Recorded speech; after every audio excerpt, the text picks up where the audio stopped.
이건 정말 충격적입니다. 베이징대 박사가 자신의 경력과 안전을 모두 버리고 세계를 향해 충격적인 비밀을 폭로했다고 합니다. 600년 전 만들어진 한글이 중국 최고 기밀 문서 속에서 발견됐다고 하는데요. 한글하는 AI까지 알아보면서 애들이 입증한 상태한테 충격적인 보고 실험 소리라도 결과, 살아있네 그리고 이렇게 중국 정부의 예, 그 필사적인 상자들이 은폐 이렇게 시도, 층이 져가지고 왜 세계 최대 강국이라 자부하던 중국이 한국의 문자 체계에 그토록 집착했을까요? 도대체 무슨 일이 일어난 걸까요? 충격적인 이야기 지금 시작합니다. 딱 1초만요.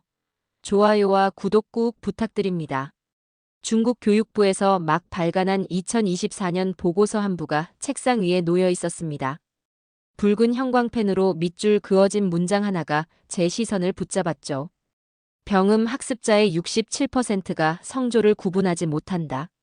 그 수치를 보는 순간 6년간 쌓아온 저의 연구 기반이 흔들리는 듯 했습니다.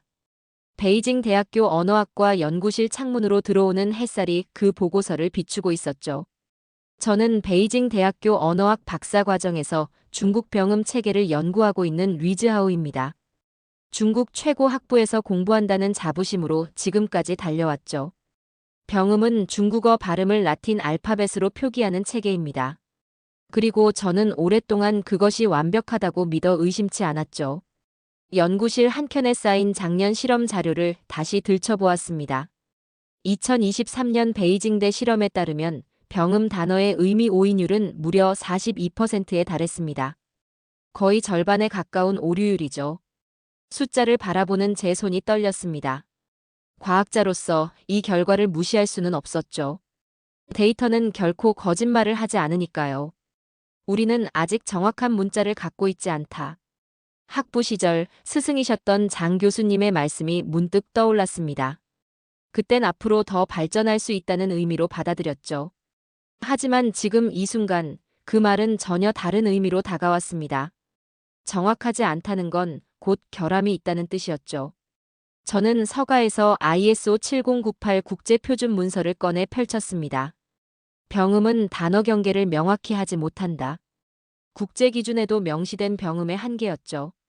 이처럼 명백한 증거들이 눈앞에 있었는데도 우리는 왜 이 사실을 제대로 직시하지 못했던 걸까요?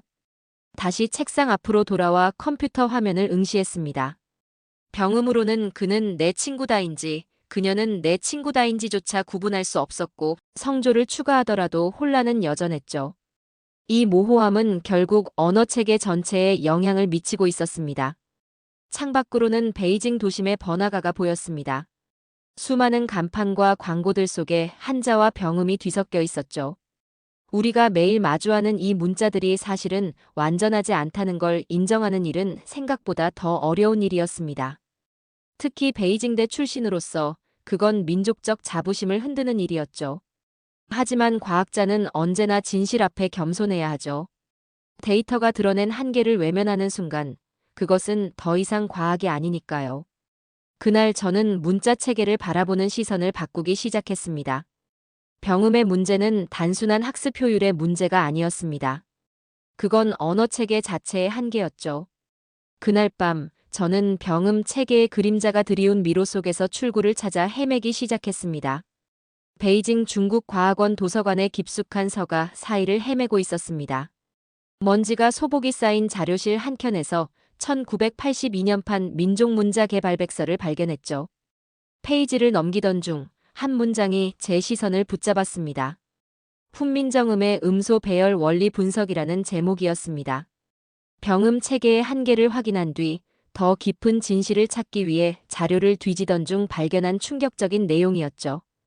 그런데 중국 정부 문서에 왜 한국 문자 시스템 연구가 들어있는 걸까요? 페이지를 급하게 넘겼습니다.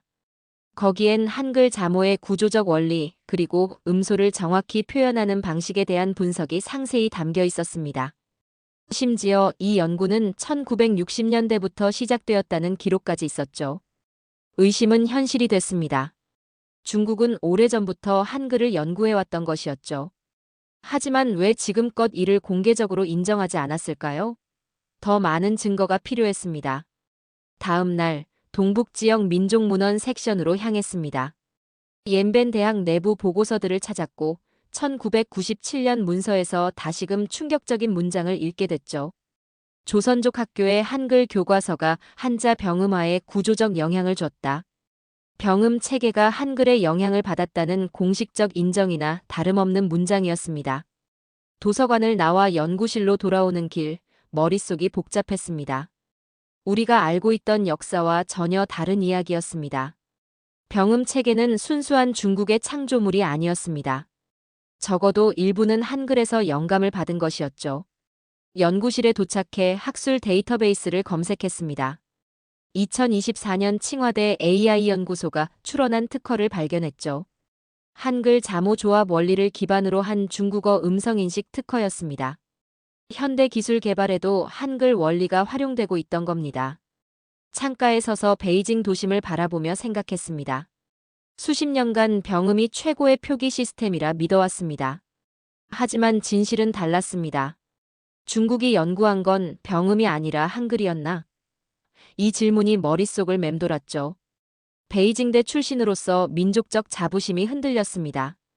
그러나 연구자는 감추는 사람이 아니라 드러내는 사람이어야 하죠. 진실을 직면할 용기가 제 안에서 피어나고 있었습니다. 컴퓨터를 켜고 한글에 대해 다시 파고들기 시작했습니다. 훈민정음 해례본에는 자모의 생성 원리가 과학적으로 정리되어 있었습니다. 그날 밤 늦도록 자료를 들여다봤습니다. 모든 증거는 하나를 가리키고 있었죠. 중국은 한글을 연구했고 모방했으며 그러나 인정하지 않았습니다. 이것은 학문적 발견을 넘어선 문화적 역사적 통찰이었습니다. 다음 날 아침 저는 결심했습니다. 이제 현장으로 가야 했습니다.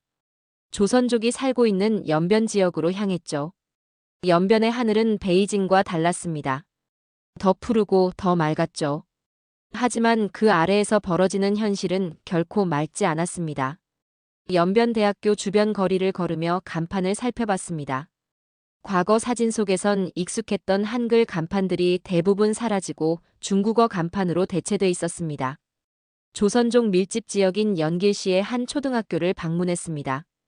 교문엔 애국주의 교육시범학교라는 플래카드가 걸려 있었고 과거 조선족 학교였던 이곳은 현재 통합학교로 바뀌어 있었습니다. 교내로 들어서자 아이들은 중국어로 떠들며 놀고 있었고 한국어 수업은 주 2회, 그것도 선택 과목으로 축소되어 있었습니다. 그곳에서 김 선생님을 만났습니다. 70대 초반의 조선족 여성으로 이 학교에서 40년간 한글을 가르쳐온 노교사였습니다. 사무실 책상 위엔 낡은 한글 교과서들이 수북이 쌓여 있었습니다. 이 글자는 우리 어머니의 목소리였어요. 그녀는 교과서를 손으로 천천히 쓰다듬으며 말했습니다. 아이들이 이 글자를 통해 할머니 이야기를 듣고 우리 민요를 배웠죠. 그런데 지금은 아이들이 할머니와 말이 안 통해요. 그녀는 2023년 연변일보 보도 자료를 보여주었습니다. 조선족 초등학교의 한글 수업은 2000년 대비 80% 감소했고 중국국 가통계국 통계에 따르면 조선족 청소년의 한글 문해율은 2010년 92%에서 2023년 41%로 반토막 났다고 적혀 있었습니다. 이건 단순한 수치가 아닙니다. 김 선생님은 단호히 말했습니다. 정체성이 사라지고 있어요. 아이들이 자기 이름도 제대로 못 씁니다. 수업이 끝난 뒤 김 선생님과 함께 학교 근처 골목을 걸었습니다. 예전엔 조선족 상점들이 즐비했던 거리였지만 이제는 중국 전통 간판들만 남아 있었습니다. 찻집에 앉아 잠시 쉬는 동안 노인들은 한국어로 담소를 나누고 있었지만 그 옆을 지나던 젊은이들은 모두 중국어를 사용하고 있었죠. 예전엔 여기서 우리 민요가 흘러나왔어요. 김 선생님의 눈엔 그리움이 어렸습니다. 아리랑도 부르고 도라지도 불렀는데 지금은 그 노래를 아는 아이들이 거의 없어요. 마지막으로 김 선생님의 수업을 참관했습니다. 10명 남짓한 아이들만 교실에 앉아 있었고 연필을 쥔 손은 어색하게 떨리고 있었습니다. 한 학생이 단어를 더듬으며 읽는 모습에 마음이 먹먹해졌습니다. 교무실로 돌아와 다른 자료도 살펴봤습니다. 2025년 유네스코 긴급보고서엔 연변 지역 구전 민요의 73%가 소멸 위기에 놓여 있다는 문장이 있었습니다. 언어가 사라지면 문화도 함께 사라지는 법이었습니다. 베이징으로 향하는 기차 안에서 창밖을 바라보았습니다. 언어란 단순한 도구가 아니었습니다. 그것은 역사이자 정체성, 한민족의 숨결이었죠.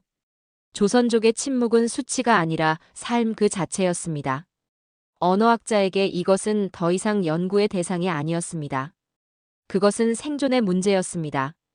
베이징으로 돌아온 지 일주일쯤 지나 이메일함에 새로운 메시지가 도착했습니다. 지린성 교육청에서 발행한 훈령이었죠. 모든 민족학교 내 한글 간판을 전면 철거하라. 이 짧은 문장은 가슴을 무겁게 짓눌렀습니다. 연변에서 만난 김 선생님의 슬픈 눈빛이 떠올랐습니다. 곧장 도서관으로 달려가 최근 정책 자료들을 찾아봤습니다. 국가통용언어 강화 5개년 계획, 문서 속 제12조엔 중국어 수업 비중 90% 이상 의무화가 명시되어 있었습니다. 사실상 소수민족 언어 교육의 종말을 의미하는 문장이었죠. 연변의 조선족 친구에게 전화를 걸었습니다. 그는 낮은 목소리로 말했습니다. 어젯밤 우리 동네 가게 간판이 다 철거됐어요. 한글 간판은 하나도 안 남았습니다. 충격을 받은 저는 연구실 컴퓨터로 연변 지역 뉴스를 검색했지만 관련 보도는 어디에도 없었습니다. 마치 아무 일도 없었던 것처럼 모든 미디어가 침묵하고 있었죠. 학과 교수님께 상황을 설명하며 의견을 구했지만 그는 불편한 표정으로 말했습니다. 리즈하오, 이건 언어학이 아니라 정책 문제입니다. 우리는 연구자일 뿐이에요. 하지만 제 마음은 이미 학문적 호기심을 넘어 있었습니다. 연변에서 마주한 조선족들의 얼굴, 김 선생님의 눈빛, 한글을 더듬던 아이들의 모습이 머릿속을 떠나지 않았습니다. 이것은 단순한 정책이 아니라 문화적 존엄성이 지워지는 순간이었습니다. 그날 밤 연구실에 홀로 남아 고민하던 저는 결국 결심했습니다. 이번에는 학술 조사가 아닌 변화의 현장을 기록하기 위한 여정이었죠. 이른 아침 기차를 타고 다시 연변으로 향했습니다. 도착한 연변은 일주일 전과 완전히 달라져 있었습니다. 거리의 간판들은 모두 중국어로 바뀌었고 한글은 자취조차 없었습니다. 김 선생님의 학교에 도착하니 교문엔 새 플래카드가 걸려 있었습니다. 국가통용언어 시범학교라는 문구가 선명했죠. 학교 주변을 돌며 사진을 찍기 시작했습니다. 떼어진 간판 자국, 새로 설치된 중국어 표지판, 철거 현장까지 모두 기록했죠. 그때 한 공무원으로 보이는 남성이 다가왔습니다. 여기서 뭐 하십니까? 그의 목소리는 냉담했습니다. 베이징 대학교에서 온 연구자입니다. 언어정책 변화 관련 조사를 하고 있습니다. 제 목소리는 떨리고 있었죠. 그는 제 학생증을 확인하더니 단호하게 말했습니다. 이런 사진 촬영은 허가가 필요합니다. 즉시 중단하십시오. 그날 밤 숙소에서 창밖을 내다보았습니다.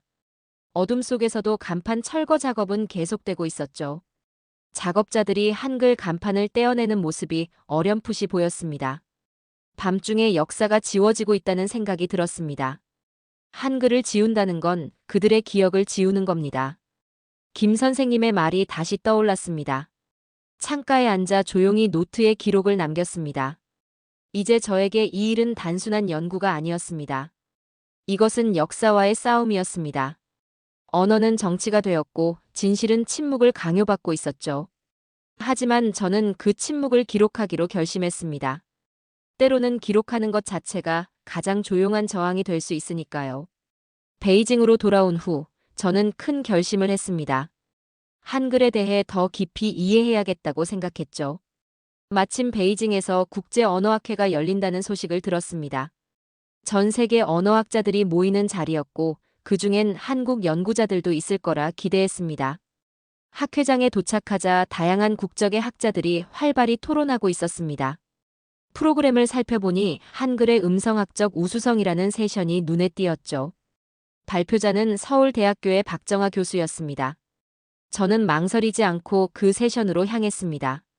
생각보다 많은 사람들이 발표장을 가득 메우고 있었고 저는 앞자리에 앉아 조용히 필기할 준비를 마쳤습니다. 단정한 차림의 박 교수는 50대 중반쯤 되어 보였고 영어로 유창하게 발표를 시작했습니다. 훈민정음은 단순한 문자가 아닙니다. 백성이 말하는 소리를 그대로 옮기기 위한 문자죠. 박 교수의 목소리엔 확신이 담겨 있었습니다. 슬라이드에는 한글 자모의 구조와 원리가 과학적으로 정리돼 있었습니다. 특히 자음 글자의 모양이 입모양과 혀의 위치를 반영한다는 설명은 매우 인상적이었죠. 헤레본의 가획 원리는 현대 음성학 이론과 89% 이상 일치합니다. 15세기에 이미 이런 문자가 있었다는 건 놀랍습니다. 박 교수는 자신감 있게 설명을 이어갔습니다. 발표가 끝나고 저는 용기를 내 박 교수에게 다가갔습니다. 훌륭한 발표였습니다. 저는 베이징 대학교에서 병음을 연구하고 있는 위즈하우입니다. 박 교수는 미소를 지으며 악수를 청했습니다. 반갑습니다. 중국에서도 한글에 관심이 있으시군요. 저는 연변에서의 경험과 중국이 오래전부터 한글을 연구해온 정황, 그리고 최근의 간판 철거 상황까지 조심스럽게 전했습니다. 박 교수의 표정이 진지해졌습니다. 언어는 단순한 소통 수단이 아닙니다. 문화의 뿌리이자 정체성이죠. 한글은 그 대표적인 예입니다. 우리는 근처 카페로 자리를 옮겨 대화를 이어갔습니다. 박 교수는 훈민정음의 창제 철학을 천천히 풀어 설명해 주었죠. 당시 한자는 엘리트만 쓰던 문자였습니다. 세종대왕은 백성이 쉽게 배울 수 있는 문자를 만들고자 했어요. 문자에 대한 혁명이었죠. 이건 누군가가 말하는 대로 적어라고 만든 문자입니다. 말과 글의 경계를 허문 거죠. 교수의 말 한마디 한마디가 깊이 와닿았습니다. 카페를 나서며 박 교수가 말했습니다. 한글을 배우는 건 어떠세요? 직접 써보면 그 진가를 알 수 있습니다. 그날 밤 저는 호텔방에서 인터넷으로 한국어 학습 자료를 찾아보기 시작했습니다. 놀랍게도 자모 구조는 단순했고 몇 시간 만에 기본적인 읽기가 가능했죠. 병음을 익힐 때와는 비교가 되지 않았습니다. 다음 날부터 저는 매일 조금씩 한국어를 공부했습니다. 한글로 된 단어들을 소리내어 읽으며 세종대왕의 철학에 점점 더 감동했죠. 이것은 단순한 언어 학습이 아니었습니다. 저는 새로운 세계의 문을 열고 있었습니다. 한국어 공부를 시작한 지 한 달이 지났습니다. 놀랍게도 기본적인 대화는 물론 짧은 기사나 간단한 문장은 읽고 이해할 수 있을 정도로 실력이 향상됐죠. 한글의 체계적인 구조 덕분에 학습 속도가 눈에 띄게 빨랐습니다. 그런 와중에 박정아 교수에게서 한 통의 이메일이 도착했습니다. 네이버 클로바 연구팀과 함께하는 인공지능 언어인식 실험에 참여해달라는 제안이었죠. 베이징 대학 측의 공식 허가를 받고 서울로 향했습니다. 도착한 네이버 본사는 말 그대로 미래 그 자체였습니다. 자동화된 출입 시스템과 음성 안내 로봇이 저를 맞이했고 박 교수는 로비에서 직접 저를 반겨주었습니다. 리즈하오 선생, 한국에 오신 걸 진심으로 환영합니다. 오늘 실험이 꽤 흥미로울 겁니다. 연구실 문을 열고 들어서자 최신 장비들이 눈에 들어왔습니다. 모니터 수십 대가 각자 다른 데이터를 분석하고 있었고 중앙엔 클로바 수석 연구원 김태윤 박사가 저를 기다리고 있었죠. 오늘은 동일한 AI 모델의 한글과 병음을 각각 학습시켜 언어 인식 능력의 차이를 비교할 예정입니다. 실험은 비교적 간단했지만 결과는 충격적이었습니다. 한글 학습 AI는 성조 인식률 98.2%, 동음이어 처리 정확도 92.7%였던 반면 병음 학습 AI는 각각 64.5%, 51.8%에 불과했습니다. 거의 2배 가까운 차이였죠. 이런 차이가 왜 생긴다고 보십니까? 김 박사가 물었습니다. 저는 잠시 생각하다 답했습니다. 한글은 음소 단위로 조합되는 모아쓰기 체계입니다. 자모 자체가 발음 구조를 시각적으로 표현하고 있어 AI가 패턴을 인식하기에 더 유리한 것 같습니다. 김 박사는 고개를 끄덕이며 말했죠. 정확합니다. AI는 구조화된 데이터를 가장 잘 이해합니다. 한글은 규칙성과 일관성이 뛰어나 기계가 학습하기에 이상적이죠. 이어진 음성 인식 실험에서도 결과는 비슷했습니다. 한국어는 97.3%의 정확도로 텍스트가 변환됐지만 병음을 활용한 중국어는 73.8%에 그쳤습니다. AI조차 한글을 더 잘 배웁니다. 박 교수가 조용히 말했습니다. 이건 우연이 아닙니다. 문자 체계의 설계 원리가 학습 효율에 미치는 영향을 보여주는 대표적 사례죠. 서울에서의 실험을 마친 뒤 저는 베이징으로 돌아와 인공지능과 문자체계라는 2024년 중국 과학원 보고서를 읽었습니다. 그 안에는 자모 분해 가능한 문자가 AI 학습에 최적이라는 문장이 있었습니다. 한글을 직접 언급하지는 않았지만 그 특징을 정확히 짚고 있었죠. 늦은 밤 연구실에서 홀로 자료를 정리하며 생각했습니다. 한글은 단순한 고대 문자가 아니었습니다. 그것은 미래를 위한 설계였고 세종대왕이 남긴 위대한 과학이었습니다. AI는 병음을 헷갈려 했지만 한글은 단 한 번도 실수하지 않았습니다. 노트북을 닫으며 조용히 다짐했습니다. 이것은 단순한 감탄이 아니라 존경이었습니다. 언어학자로서 이제 저는 이 진실을 증명하는 일을 멈출 수 없게 되었습니다. 네이버 클로바 연구팀과의 실험 결과를 바탕으로 논문을 준비하기 시작했습니다. 제목은 음소표기 체계의 효율성과 인공지능 학습 상관관계로 정했죠. 직접적으로 한글을 언급하진 않았지만 데이터는 명확했습니다. 한글 기반 AI가 병음 기반 AI보다 모든 지표에서 우수한 성능을 보였습니다. 논문 초안을 완성한 뒤 학과 동료들에게 피드백을 요청했습니다. 하지만 반응은 생각보다 냉담했죠. 대부분의 동료는 이 주제가 너무 민감하다며 거리를 두었습니다. 한 선배 연구원은 조용히 말해주었습니다. 리즈하오, 이런 연구는 경력에 오히려 독이 될 수 있어요. 그래도 저는 진실을 밝히고 싶었습니다. 논문을 국제언어학 저널에 제출했고 1차 심사에선 긍정적인 반응도 나왔습니다. 그런데 며칠 뒤 신화사 논평을 보게 됐죠. 한국어 연구는 문화 침략의 신호탄이다. 제 이름은 언급되지 않았지만 시기를 보면 분명 저를 겨냥한 것이었습니다. 이튿날 중국 교육신문엔 AI 문자 연구는 주권의 문제라는 사설이 실렸습니다. 외국 문자 체계를 연구하는 것이 민족 정체성을 위협할 수 있다는 내용이었죠. 마치 정중한 협박처럼 느껴졌습니다. 그리고 정확히 일주일 후 학과장으로부터 호출을 받았습니다. 리즈하오 선생, 연구 방향에 대해 우려가 제기됐습니다. 당국에서 중단을 요청했습니다. 이유를 물어봐도 될까요? 제 목소리가 떨렸습니다. 학과장은 창밖을 바라보다 말했습니다. 국가 언어 정책과 충돌할 가능성이 있다고 합니다. 우리 대학의 평판을 위해서도 주제를 바꾸는 것이 좋겠습니다. 그날 저녁 연구실을 나와 집으로 가는 길에 이상한 느낌이 들었죠. 누군가 뒤를 따라오는 것 같았습니다. 다음 날, 그 다음 날도 같은 사람이 아파트 앞에 서성이고 있었죠. 감시가 시작된 것이었습니다. 대학 내 컴퓨터에선 한글 관련 사이트 접속이 차단됐고 국제저널에 제출한 논문은 갑자기 기술적 문제로 심사 중단 통보를 받았습니다. 하지만 저는 멈출 수 없었습니다. 집에서 개인 컴퓨터로 연구를 이어갔죠. 박정아 교수와는 암호화된 이메일로 연락을 주고받았습니다. 리즈하오 선생, 진실은 언젠가 밝혀집니다. 당신의 용기에 경의를 표합니다. 어느 밤 자료를 정리하던 중 갑작스레 정전이 발생했습니다. 비상등을 켜자 현관 쪽에서 소리가 났죠. 누군가 침입하려는 기척이 분명했습니다. 급히 USB에 모든 자료를 담아 책장 뒤에 숨겼습니다. 그들은 결국 들어오지 못했지만 메시지는 분명했습니다. 제 연구를 없애려는 의도였죠. 이건 문화 침략이 아니라 문화 생존입니다. 저는 노트에 그렇게 적었습니다. 압박이 심해질수록 제 의지는 더 강해졌습니다. 논문과 기록을 압수당할 위험이 있었지만 연구 노트를 불태우지 않았죠. 진실은 타오르지 않는다는 믿음 때문이었습니다.